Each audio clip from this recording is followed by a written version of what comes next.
Sailor Moon is most likely one of the most iconic animes within the 90s. Well, for one, it was very popular for its time, and it's actually still pretty popular today. And it's definitely one of those animes that many people know about and they haven't forgot about it. And would you believe it that this was actually the first anime I ever watched?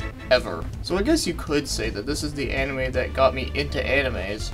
And it's been a very long time since I last seen this anime. And even having not seen this anime in a long time, I still remember a couple of things about it. But I just never got around to rewatching it because I was always afraid that it would be one of those things where you watch it as a kid and you like it, but then when you rewatch it again when you're older, you realize that it's just not as good as you remember it. And it's a pretty common thing that happens. But I knew it was gonna happen someday, so I figured that I might as well do it right now. So yeah, here's the story for Sailor Moon. So it starts with the main character being Serena. She's a careless girl who wants to live a normal life, but she's kind of a crybaby. And on her way to school, she ends up meeting a cat named Luna who has a moon crescent on her forehead. Now what Luna does is that she originally worked for Princess Serenity on the Moon Palace. But when the palace got attacked, everyone was put to sleep and then reborn onto the Earth. And her main duty is to find the Sailor Scouts, and the first one happens to be, well, you guessed it, Serena. So Luna ends up helping her out to become Sailor Moon, who definitely looks a lot older than how she normally is.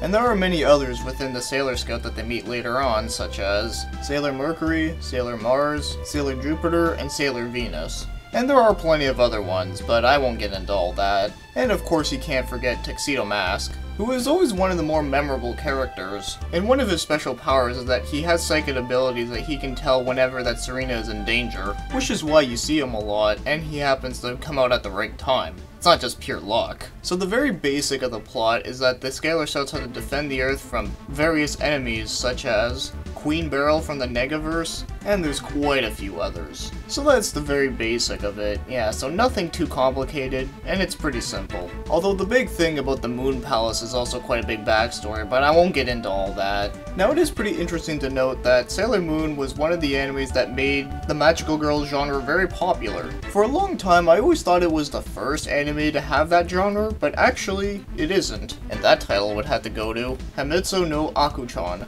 I have a feeling I did not say that right at all, but oh well. So now let's discuss some other things about Sailor Moon, such as like the animation and such. And I have to say, the animation is pretty decent for the most part, but most likely about the most iconic part about the animation would have to be, well, the infamous transforming scenes. And I have to admit, they still look really good. Yeah, you can definitely tell that they put more effort into those parts. And speaking of which, there's actually a really funny joke about that. Now the transformations, it happens a lot in the show. I mean, a lot. And it always takes time to transform because, you know, they want to make it look good. But whenever they transform in the middle of a battle or something, the enemy kind of just, you know, sits there and just watches them transform.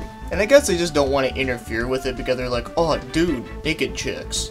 And it's pretty funny because, I mean, it's a good point, but then again, it's one of those stupid shit things that don't really matter. So yes, the animation for the transformation scenes are good, and everything else is at least passable. Now as for the voice acting, I'm talking about mostly the English one because, well, that's the one that I can actually comment on because it's the one I grew up watching.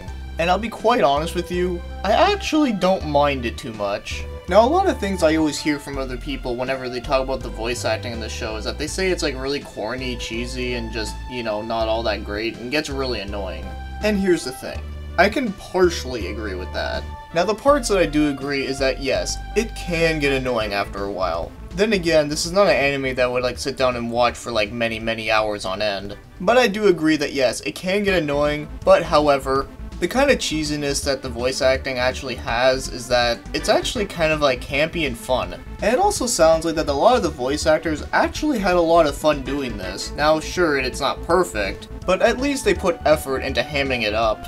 And I just gotta give them a lot of respect for that. So overall, I'd have to say the voice acting is just good fun, but the downside is that Serena's voice can get really annoying after a while. Now as for the score, I'm gonna give it a 6 out of 10. And I'll be quite honest, I was actually pretty surprised that I'm gonna give it a 6 out of 10 because it was actually a lot better than what I was thinking it would be. Now this is not the kind of anime that I would watch like all the time.